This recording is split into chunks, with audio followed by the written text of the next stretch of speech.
ఇర్మీయా గ్రంథం 4వ అధ్యాయం 14వ వచనం. యెరూషలేమా, నీవు రక్షింపబడినట్లు నీ హృదయములో నుండి చెడుతనము కడిగి వేసుకొనుము. ఎన్నాళ్ళ వరకు నీ దుష్టాభిప్రాయము కలిగి ఉందువు.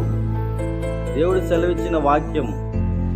నీవు రక్షింపబడినట్లు నీ హృదయంలో నుండి చెడుతనమును కడిగి వేసుకోవాలి. రక్షణ అనేది ఎలా నీకు దొరుకుతుంది? ఈరోజు చాలామంది నేను రక్షణ పొందాను, నేను రక్షించబడ్డాను అంటారు. నీవు రక్షించబడ్డావు అన్నదానికి నిర్వచనం వాక్యం ఏమంటుంది?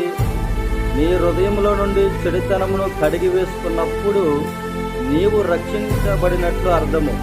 నీ హృదయంలో చెడుతనమును పెట్టుకొని, నీ హృదయంలో దుష్టత్వమును పెట్టుకొని, నీ హృదయంలో అవివేకమును, మూర్ఖత్వమును, భ్రష్టత్వమును పెట్టుకొని, నీ హృదయంలో దుష్ట ఆలోచనలు పెట్టుకొని నేను రక్షించబడ్డాను అని నువ్వు అనుకున్నట్లయితే అది నిన్ను నువ్వే మోసపుచ్చుకుంటున్నావు.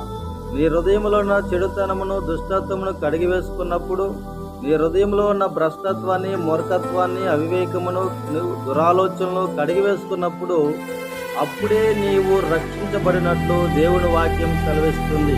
కాబట్టి నీ హృదయంలో ఉన్న దుష్టత్వమును, చెడుతనాన్ని నువ్వు కడుక్కున్నప్పుడు అప్పుడు నీవు రక్షించబడ్డావన్న అర్థము.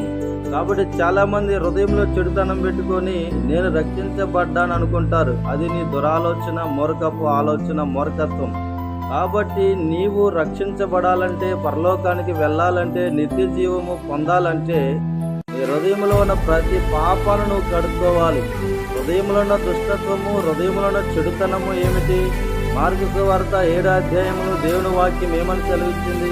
నీ హృదయంలో నుండి దురాలోచనలు వెళ్ళును, నీ హృదయంలో నుండి కామ వికారము బయలువెళ్ళును, నీ హృదయంలో నుండి అవివేకము బయలువెళ్ళును, నీ హృదయంలో నుండి ఆ మూర్ఖత్వం బయలువెళ్ళును. అవి నిన్ను అపవిత్రపరచునని వాక్యం సెలవిచ్చింది. నీ హృదయంలో నుండి బయలువెళ్ళిన ప్రతి ఆలోచన, నీ హృదయంలో నుండి వచ్చిన ప్రతి దుష్ట వాక్యము నిన్ను, నీ హృదయాన్ని అపవిత్రపరచును.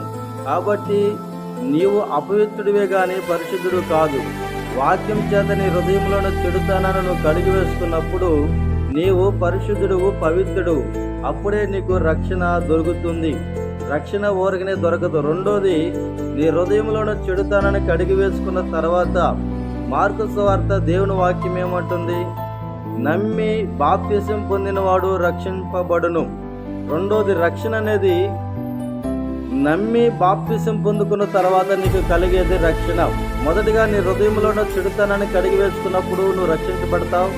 రెండోది, యేసు ప్రభు నమ్మి బాప్తిసం తీసుకున్న తర్వాత నువ్వు రక్షించబడతావు. ఈ రెండు విధాలుగా నీకు రక్షణ భాగ్యము కలుగుతుంది. హృదయంలో చెడుతనము కడుక్కోకుండా, యేసు ప్రభు నమ్మి బాప్తిసం తీసుకోకుండా రక్షణ అనేది ఎవరికి దొరకదు. కాబట్టి నీవు రక్షించబడాలంటే మొదటిగా నీ హృదయంలో చెడుతనము కడిగి వేసుకొనుము. రెండోది, యేసు ప్రభు నమ్మి బాప్తిసము తీసుకొనుము. అప్పుడు నీకు రక్షణ కలుగునుగాక. ఆమేన్.